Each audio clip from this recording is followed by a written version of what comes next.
오늘은 앞에 있는 내용은 조금 저희가 간략하게 넘어가도록 하겠습니다. 일단 다니엘서 1장 8절에서 9절까지 말씀을 볼 텐데요. 다니엘이라는 그 인물을 저희가 먼저 떠올리면서 생각해 봐야 됩니다. 다니엘서는 누가 썼을까라고 보면 다니엘이 썼던 부분이죠. 근데 이 다니엘은 어떤 인물이었냐면 이스라엘의 거의 마지막 시대를 살아가고 있던 인물이었습니다. 이스라엘이 이제 바벨론으로 인해서 멸망을 당하게 되는데요. 이제 1차, 2차, 3차에 걸쳐서 예루살렘이 무너지게 됩니다. 그래서 3차 때는 마지막 성전이 파괴되는 부분이 있었고요. 1차 때는 성전에 있는 그 기물들 가운데서 몇 가지를 이제 빼앗기는 그런 부분들이 있었습니다. 그런데 1차 때 그냥 예루살렘이 포위되고 적들에게 패한 것이 아니라 그 가운데 1차 포로가 끌려가는 그런 상황이 있었습니다. 나중에는 고레스 칙령을 통해서 바벨론에 머물렀던 사람들이 포로들이 다시 귀환을 하게 되잖아요. 그때도 3번에 걸쳐서 귀환을 하게 되었는데 이번에 처음에 끌려갈 때도 1차, 2차, 3차를 통해서 포로로 끌려가는 그런 일들이 있게 됩니다. 자, 이 부분을 보면서 이 다니엘이라는 인물은요, 1차 포로기 때 끌려갔던 그 인물입니다. 이때는 누구를 끌고 갔냐면 귀족들 또는 왕족들을 끌고 갔습니다. 그리고 그들에게 기준이 있었어요. 그들의 기준은 무엇이냐면 흠이 하나도 없고 잘생긴 젊은이를 끌고 갔다라는 것입니다. 아무래도 어떤 특정한 목적이 있어서 그렇게 기준을 정하고 다니엘을 데리고 갔던 것 같아요. 다시 한번 말씀드리면 외모에 흠이 없는 젊은이들을 끌고 갔는데요. 그 가운데서 그들이 왕족 아니면 귀족이었다라는 것입니다. 또한 지혜가 있고 또한 이해력이 높은 사람들을 끌고 갔다라는 것이죠. 왜 그랬을까라고 보게 되면 그들을 끌고 가서 어떤 행동들을 했는지 보면 알 것 같아요. 그들에게 바벨론 언어를 가르쳤고요. 또한 바벨론의 문화를 가르쳤습니다. 그리고 3년이라는 시간 동안 교육을 하고 나서 왕 앞에서 그들을 섬기는 일을 맡기려고 했다라는 것이죠.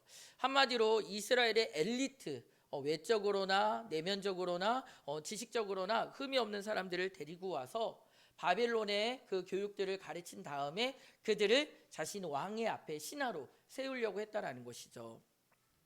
그렇기 때문에 친바벨로나 정책을 그들에게 썼습니다.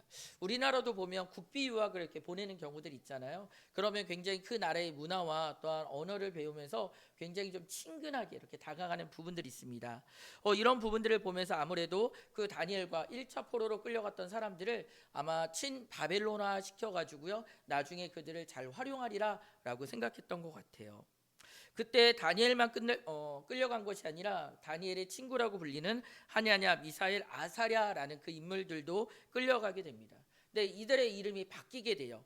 다니엘, 하나냐, 미사엘, 아사랴는 어떤 이름이었냐면 하나님을 높이는 그 이름이었거든요. 근데 그들의 이름을 뭐라고 바꾸냐면 벨드사살, 사드랑, 메삭, 아벳느고라고 바꾸게 되는데요. 이 모든 것들은 바벨론의 우상들을 섬기는 그런 이름이었습니다. 한마디로 그들의 이름을 바꾸면서 정체성까지 완전히 장악하려고 하는 부분이죠. 아무래도 우리가 역사적인 부분에서 떠올리게 되면 일제 식민지 그 시대가 있었는데 그때 창씨개명이라 그래서 이름을 바꾸는 부분들이 있었잖아요. 아마 이런 여파들도 있으리라라는 생각을 하게 됩니다. 오늘 우리가 포로로 끌려간 그 다니엘의 상황이라면 어떻게 했을까라는 부분들을 좀 생각해 봤으면 좋겠어요. 여러분이 잘 살고 있던 그 예루살렘에서 왕족과 귀족이었어요. 정말 젊은 시절을 보내고 있고 또한 지혜와 지식이 뛰어난 사람이었습니다. 근데 포로로 끌려가서 이제는 포로라는 그 상황이죠. 이때 여러분은 어떤 대처를 하게 될까요? 저는 사실 솔직하게 생각해 보면 현실적인 상황을 파악하는 가운데 이들이 나에게 적대적인 마음은 없구나. 이들이 나에게 무언가 주고 또한 그것을 통하여 나에게 이익을 취하려고 하다 보니까 서로 이익을 취하면 되겠다라는 생각으로 서로를 인정하며 그냥 저는 현실을 인정하면서 살아갔을 것 같아요. 왜 그러냐면 예루살렘과 비교할 수 없는 그 바벨론이거든요. 그 가장 큰 나라와 거기서 내가 정치적으로 진출할 수 있는 기회가 열린다라고 얘기할 뿐만 아니라 당시 고대 중동에서는 어떤 부분이 있었냐면요. 전쟁에 패했을 뿐만 아니라 그 성전에 있던 기물들이 빼앗겼다라는 것은 어떤 의미가 있냐면 이제 예루살렘의 신은 바벨론의 신에게 패했다라는 것입니다. 더 이상 소망과 의지가 꺾인 가운데서 이제 현실에 맞춰서 살아가야 되는 그런 삶이 그들에게 주어졌다라는 것이죠. 그래서 저는 그 다니엘의 역할, 그 자리에 있었다라고 한다면 빨리 현실을 인지하고 여기서 내가 살아갈 수 있는 방법을 찾아봐야겠다라고 생각했을 것 같습니다. 그런데 다니엘에게 오늘 문제가 하나 발생했습니다. 그런 문제가 무엇이었냐면 왕이 내린 음식이 있고 포도주가 있는데요. 이것을 지금 다니엘은 거절을 하게 됩니다. 우리는 왜 거절했을까라는 부분부터 살펴를 봐야 됩니다. 왜 그러냐면 다니엘이 거절했던 이 부분들이요, 단순하게 그냥 제가 음식을 먹지 않을게요, 자녀가 저는 이 음식 싫어요, 다른 거 드세요, 이렇게 편식하는 부분이 아니라 왕이 내린 거죠. 왕이 내린 명령도 지엄할 뿐만 아니라 왕이 자신의 권위 가운데 음식과 포도주를 주었는데 이것을 먹지 않는다, 이것을 거절한다. 이 부분을 보게 되면 나중에 황관장이 뭐라고 얘기하냐면 자신의 생명까지도 위협받는 그런 일이라고 얘기했습니다. 절대 왕권을 갖고 있는 그 나라에서 왕이 준 것을 받지 않는다, 그러면 그것을 관리하고 있던 황관장에게도 문제가 생긴다라고 얘기하죠. 즉 자신의 생명뿐만 아니라 주변 사람들에게도 문제가 일어날 수 있는 이 부분에서 왜 다니엘은 왕이 내린 포도주와 왕이 내린 음식을 거절했을까? 혹시라도 몸에 질병적인 부분이 있어서 먹지 못하는, 나는 고기를 먹을 수가 없으니까, 포도주를 마실 수가 없으니까 다른 음식을 주세요라고 얘기하는 것일까요? 아니면 어떤 이들은 학자들은 그렇게 얘기합니다. 음식 자체가 이렇게 뭐 날것으로 나오는 경우들도 있기 때문에 비유상 이렇게 먹지 못하는, 핏째 먹지 말라 뭐 이런 부분들이 있기 때문에 먹지 못하는 그런 부분들도 있을 수 있다라고 생각하죠. 왜 그랬을까? 우리는 이 부분들에 대해서 성경에 분명하게 답이 나와 있습니다. 다니엘은 뭐라고 얘기하냐면 자신을 더럽히지 않기 위해서 굳게 결심한 가운데 왕이 주는 음식과 포도주를 먹지 않겠다라고 얘기합니다. 저희가 오늘 성경에 보게 되면 더럽다라는 그 자신의 몸을 더럽히지 않기 위하다라고 이렇게 표현되어 있잖아요. 근데 이 동일한 단어가 다른 성경에는 어떻게 번역되었냐라고 보게 된다면 대부분 다 부정하다라는 것과 연결되어 있습니다. 즉 다니엘이 자신의 몸을 더럽히지 않는다라는 것은 또 다른 표현으로는 부정하다라는 것인데, 이 부정이라는 것은 하나님과의 관계를 말하고 있는 거예요. 하나님께서 보시기에 정결하다, 부정하다라는 부분에서 부정하여진다라는 것입니다. 즉 아마 그가 왕이 내린 음식과 포도주를 먹지 않았던 부분에서 자신이 더럽히지 않기 위하다라는 것은 자신이 부정해지지 않는다, 즉 율법과 관련돼 있다라는 것이죠. 율법의 정결 예식에 따라서 이것을 먹을 수가 없기 때문에 그가 이것을 먹지 않겠다라고 얘기하는 것입니다. 그래서 율법 가운데 음식을 금하는 부분은 우상의 제물을 탐하지 말라라는 부분이 있고요. 또 한 가지는 부정한 동물을 먹지 말라라고 한 부분들이 있습니다. 결국 저희가 결론 내려보게 되면 다니엘이 비록 포로로 끌려와서 현실적인 적용을 해야 되는 그 상황이지만 자신의 신앙에 관련된 부분, 자신의 믿음에 관련된 그 부분 때문에 왕이 내린 포도주와 음식을 먹지 않겠다라고 결단하며 결심하고 요청했던 것입니다. 우리도 때로는 이런 신앙적인 문제를 이렇게 고민할 때가 있습니다. 근데 우리는 굉장히 심각한 고민이에요. 정말 이거 아니면 죽냐 사냐 이런 고민일 수도 있는데요. 근데 놀랍게도 세상에 있는 사람들은 그런 부분들을 인지 못할 때가 있습니다.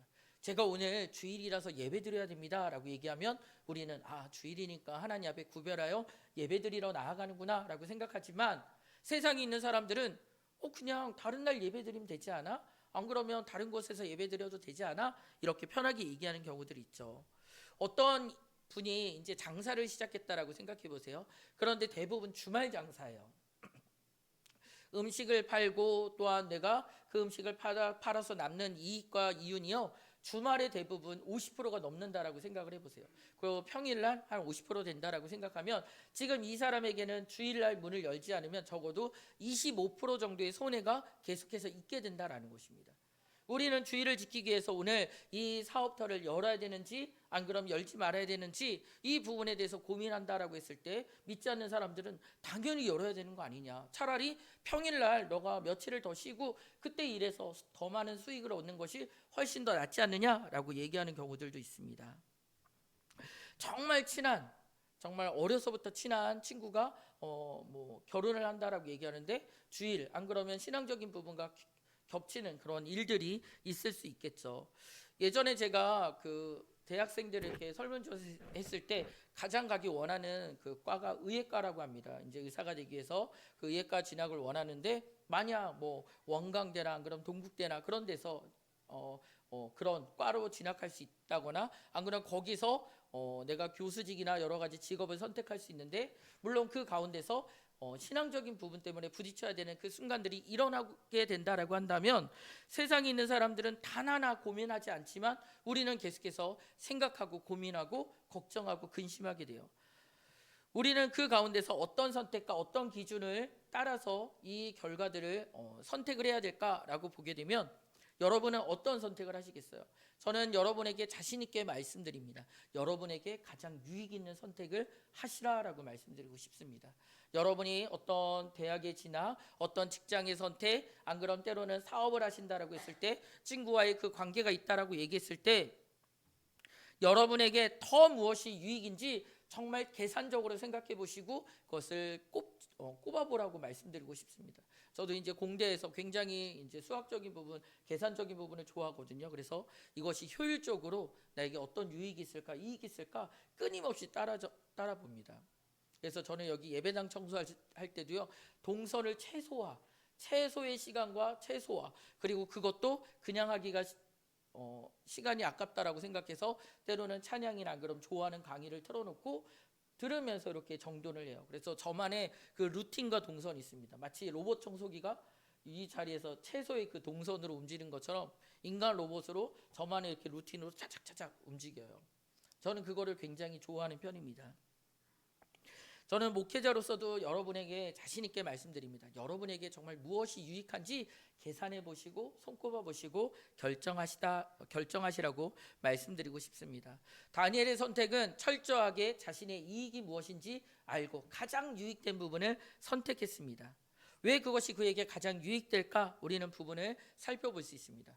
아니 다니엘을 보면 그가 총리도 됐고요. 그가 나중에 보면 나라가 왕이 3번 바뀌는 가운데서 가장 높은 지위 가운데 있었습니다. 아마 그런 지위에 있었으니 생활적인 부분도 또한 권력적인 부분도 굉장히 풍요했을 거라고 생각합니다. 그러면 다니엘은 왕의 음식과 포도주를 먹지 않았던 그 선택은 철저하게 자기를 위한 선택이었는데 그가 총리가 되고 그가 지혜롭게 되고 그가 부유함 때문에 이러한 선택을 했구나라고 생각하는 사람들이 있을 수 있어요. 왜 그러냐면 세상적인 기준에서는 지혜를 얻고 부유하게 되고 또한 자리가 높아지는 이 부분들을 축복이라고 말하고 있기 때문입니다. 그렇게 따지면 성경에 수많은 부자들이 나옵니다. 한 부자 청년을 보게 될까요? 그 부자 청년을 보면서 우리는 정말 그가 하나님께서 주신 온전한 복을 누렸다라고 생각해 볼 수 있을까 보게 되면 그렇지 않아요. 그는 결국 예수님을 따르지 못한 채 그 부유함이 자신의 목과 삶의 족쇄가 되어서 버리지 못한 채 예수님이 아닌 그 자신의 재산을 선택하며 나아갔던 것도 보게 됩니다.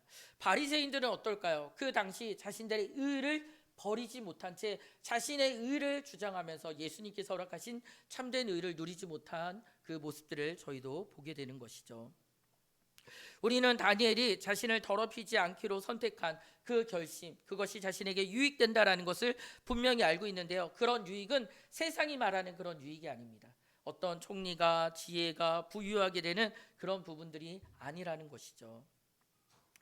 다니엘의 선택의 기준은 자신이었습니다. 자신에게 가장 유익된 것이 무엇인지 안다라는 것이죠. 자신이 무엇을 가장 기뻐하고 원하고 바라는지도 알고 있었습니다.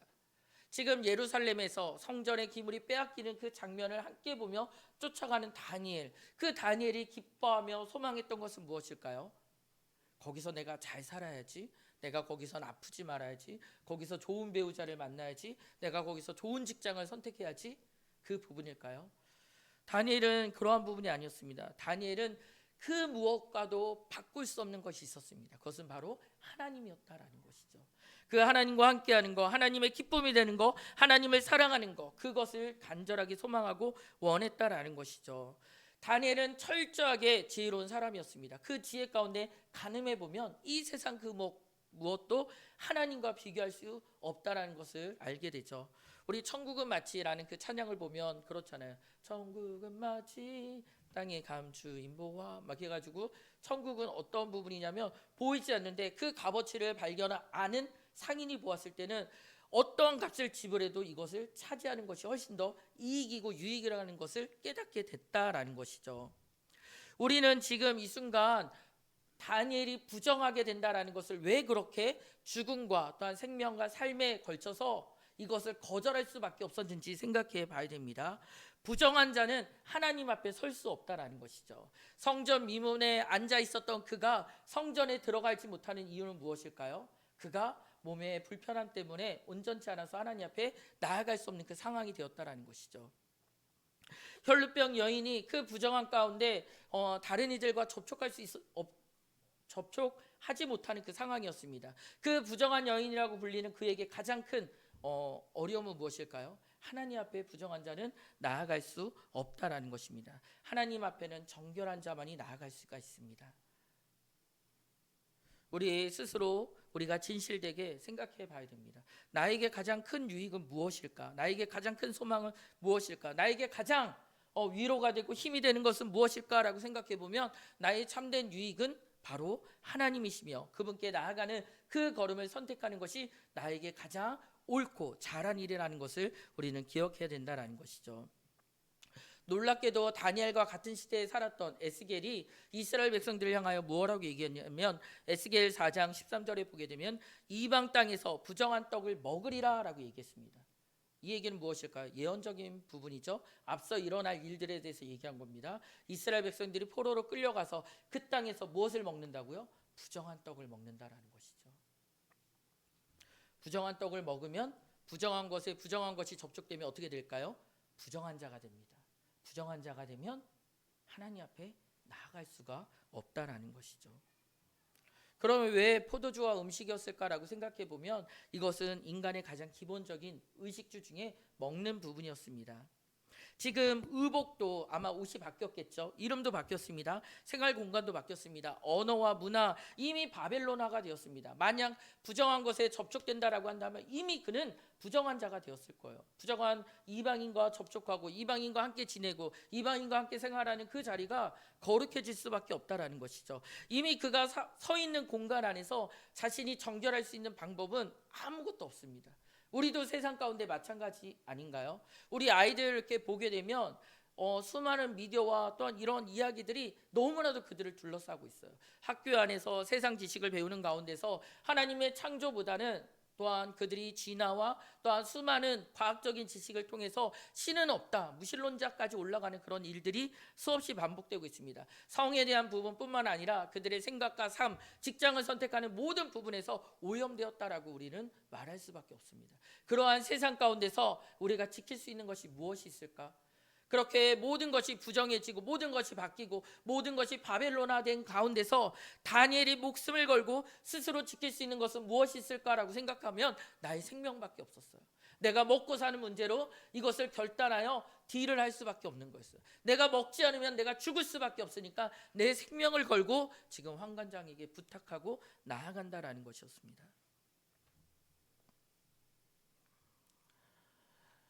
우리도 하나님 앞에서 우리가 정결한 백성이 되기 위해서 우리가 걸 수 있는 것이 무엇이 있을까라고 생각해 봐야 됩니다. 많은 것들이 있겠죠. 그러나 아무도 목숨은 걸지 않아요. 생명은 걸지 않아요. 어떤 이들은 정치적인 부분, 또 어떤 이들은 자신의 꿈, 자신의 소망을 위하여 금식하고 간구하는 경우들도 있습니다.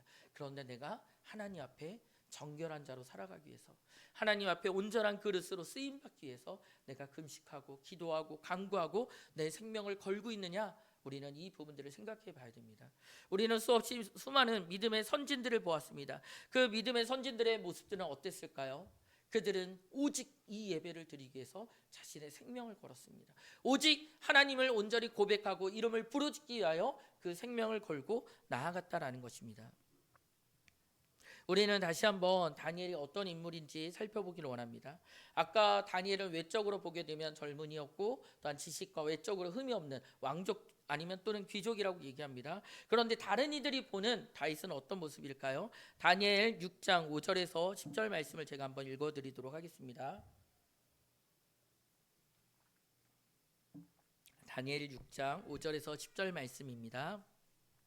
제가 한번 읽어드리도록 하겠습니다. 그래서 그들은 서로 말하였다. 다니엘이라는 자는 그가 믿는 하나님의 법을 문제 삼지 않고는 고발할 근거를 찾을 수 없다. 지금 다니엘이 총리가 되었고 왕의 신임을 받게 되자 주변에 있는 사람들이 다니엘을 고발하려고 하는데요. 그를 고발할 방법은 아무것도 없었어요. 그 바벨론의 법을 따라서 그에게 고발하려고 할 때 아무것도 그를 고발할 수가 없었어요. 그래서 그가 믿는 하나님의 법을 문제 삼지 않고는, 이 하나님의 법은 무엇일까요? 율법이라는 것이죠. 고발할 근거가 없다라는 것입니다. 10절에 보게 되면 다니엘은 왕이 금령한 문서에 도장이 찍은 것을 알고도 자기의 집으로 돌아가서 다락방으로 올라갔다. 그 다락방은 예루살렘 쪽으로 창문이 나 있었다. 그는 늘 하듯이 하루에 3번씩 그의 하나님께 무릎을 꿇고 기도하며 감사드렸다라고 나와 있습니다.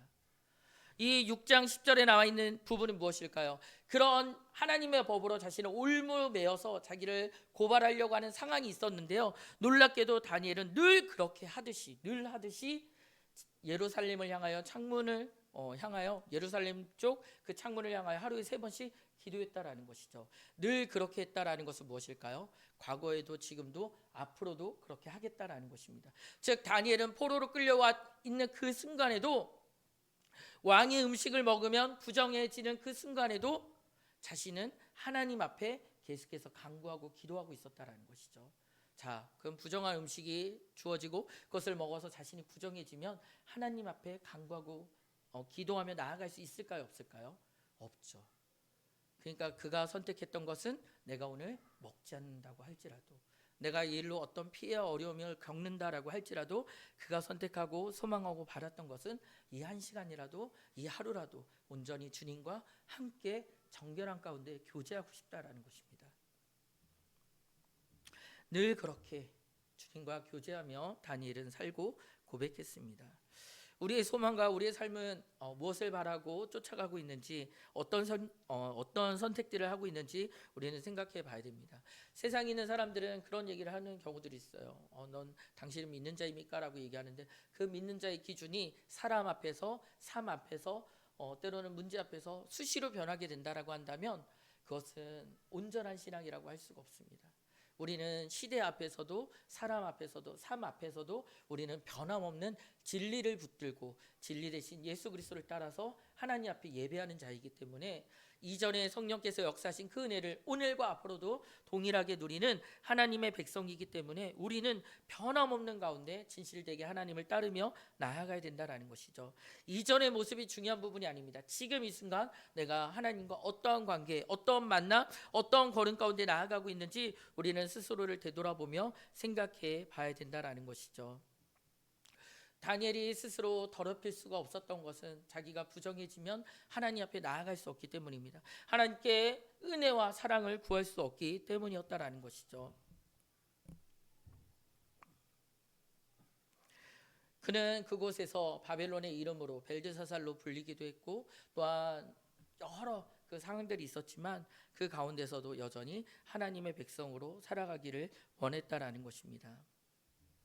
때로는 그런 얘기도 듣습니다. 목사님이니까 그런 얘기하는 거 아니에요? 라고 얘기하죠. 목사님이니까 그렇게 주님을 위하여 온 삶과 걸음, 이 부분들을 헌신할 수 있는 거 아니에요?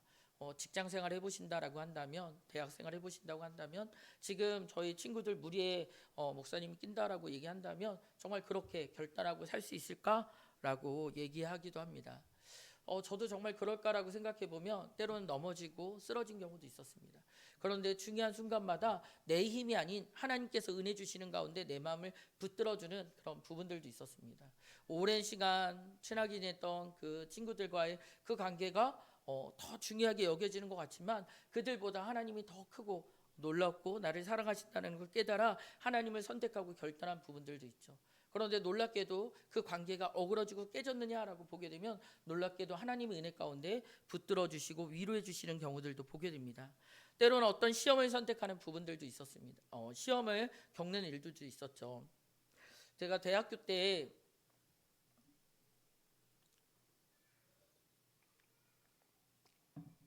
제가 음치박치 몸치인데요. 대학교 때 이제 제가 주예종으로 헌신하고 열심히 이제 교사를 해봐야겠다라는 생각으로 어떻게 하면 교사를 잘할 수 있을까 하다가 이제 선교 기관에 있는 그런 포스터를 보게 됐습니다. 그래서 가서 이제 훈련받고 하는데 한 시즌이 지나고 나서 이제 여름 때 연락이 왔어요. 무엇이냐면 이렇게 율동 이렇게 교사로 이렇게 도와줄 수 있느냐라고 해서 저는 사실 박치 몸치 음치입니다. 그래서 도와드릴 수가 없습니다. 그런데도 정말 쓰시고자 한다라고 한다면 제가 기도하는 마음으로 쓰임 받겠습니다. 라고 해가지고 말씀드렸어요. 근데 여차여차 이제 젊은 그때 청년들이 많이 봉사를 못하는 시기여가지고 저한테까지 그 요청이 왔기 때문에 제가 열심히 이제 하며 나아갔습니다. 그렇게 하며 나아갔는데 그 시간이 항상 대학교 여름 그 과제 시즌이랑 시험 기간이랑 겹쳤어요. 제가 그때 학교에서 그 강습회장까지 가려면 시간이 1시간 반 필요한 부분들도 있었거든요. 그때마다 고민했었어요. 교수님께 찾아가서 때로는 제가 좀 개인적인 상황으로 시험을 혹시 단독으로 지금 보고 더 일찍 보고 시험지만 제출하고 가도 되겠냐고 조교 그 허락하에 제가 같이 봐도 되겠냐고 그랬는데 교수님이 안 된다고 그 시간이 있어야 된다라고 하시더라고요. 그래서 제가 곰곰이 생각해 보니까 택시를 타고 이동하고 빨리 해서 하더라도 15분 정도밖에 시험을 이렇게 치를 수가밖에 없는 그런 상황이었습니다.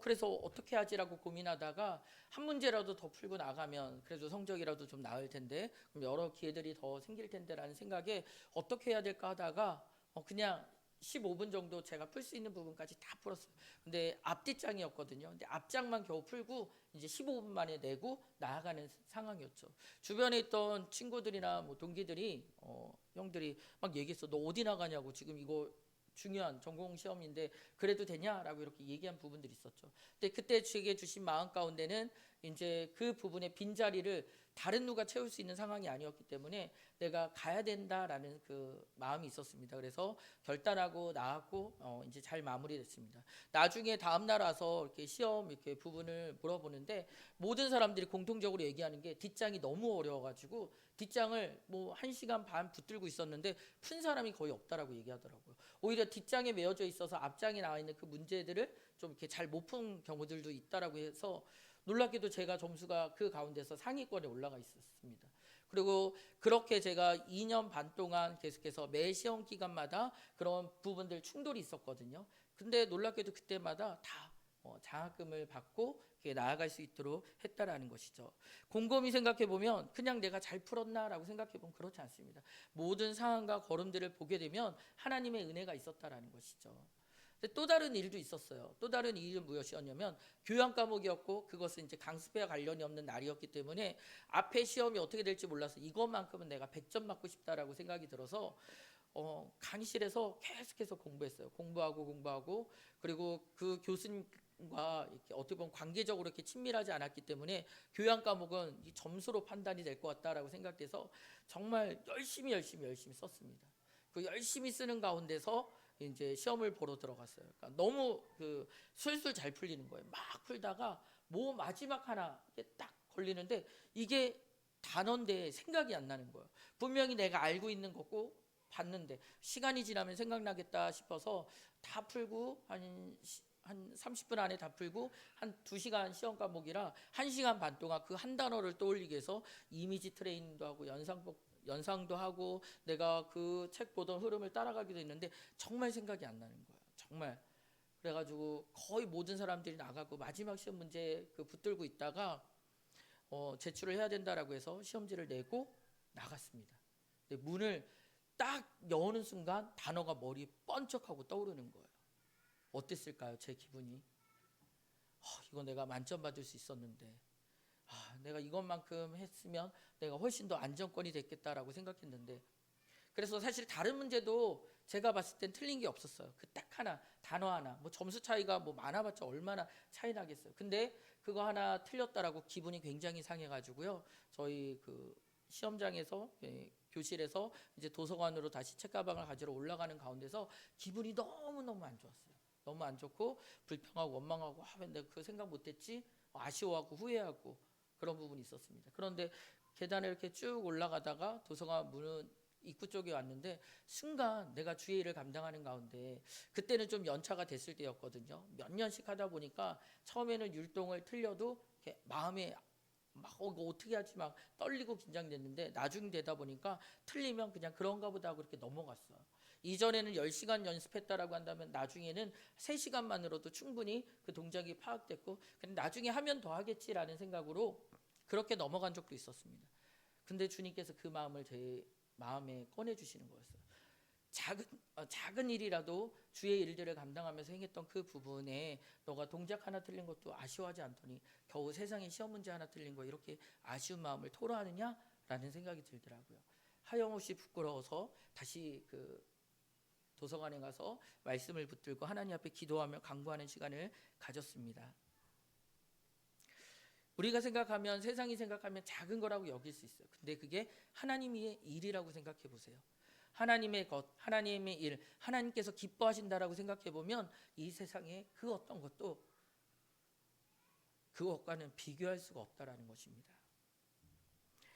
하나님 앞에 드려지는 예배, 하나님의 말씀을 누리는 시간, 하나님 앞에 기도하는 시간, 하나님의 일로 맡겨서 그 일들을 감당한다라고 생각해 보면 그것 중 하나, 그 무엇도 세상의 가치보다 적은 것이 없습니다. 작은 것이 없다라는 것이죠.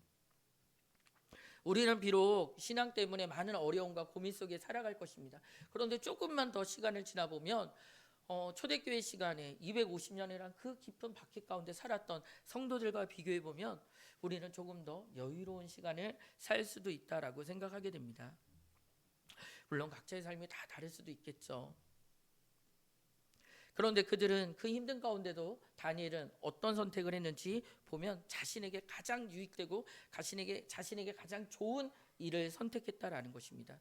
저는 자신 있게 말씀드립니다. 여러분에게 어떤 선택의 자리가 온다라고 한다면, 신앙적인 문제와 고민이 있다라고 한다면 저는 주저없이 말씀드릴 것입니다. 여러분에게 가장 좋은 선택을 하세요. 여러분이 생각하고 고민하고 깊이 깨닫는 가운데 무엇이 여러분에게 가장 유익한지 판단해 보시고 생각해 보시라고 말씀드리고 싶습니다. 저는 분명히 말씀드리는 가운데 우리가 여호와를 인정하며 주의 뜻 가운데 말씀 가운데 순종하며 나아갔을 때 주님께서 우리를 시인하고 위로하시고 인정해 주신다라고 말씀하셨습니다. 하나님께 인정받는 자로 살아갈지, 세상 가운데 인정받는 자로 우리는 나아갈지, 우리는 선택의 기로에 설 때마다 우리는 어떤 부분들을 해야 될까요? 하나님의 도우심을 구하는 가운데, 하나님의 은혜 가운데 우리에게 무엇이 더 유익한지 선택을 해야 될 것입니다. 저에게 참된 생명을 주시고 제 인생의 주관자가 되시고 교회의 머리가 되시고 우리의 모든 시작과 끝이 되신 그 하나님께서 우리를 주장하신다라고 믿는다라고 한다면 우리는 하나님의 말씀, 하나님과 온전한 관계, 주님과 함께 믿음으로 살아갈 그 시간과 삶을 우리는 선택을 해야 될 것입니다. 우리는 그 부분이 세상의 기준으로 따르지 않고요, 하나님께서 무엇을 원하시고 무엇을 기뻐하시는지 고민하고 생각하는 가운데 나아갈 수가 있습니다. 오늘 읽어드렸던 9절 가운데 하나님께서 환관장을 통하여 은혜를 주셨다라고 말합니다. 우리가 믿음 안에 결단하고 하나님 앞에 나아갈 때 그 일들을 감당케 하시고 승리케 하시고 이끄시는 분은 바로 주님이십니다. 오늘도 우리의 모든 삶이 주님을 온전히 인정하고 하나님 앞에 정결한 자로서 주님을 선택하며 함께 나아갈 수 있는 귀한 시간들과 결단으로 이어지기를 간절히 소망합니다. 함께 기도 올리도록 하겠습니다.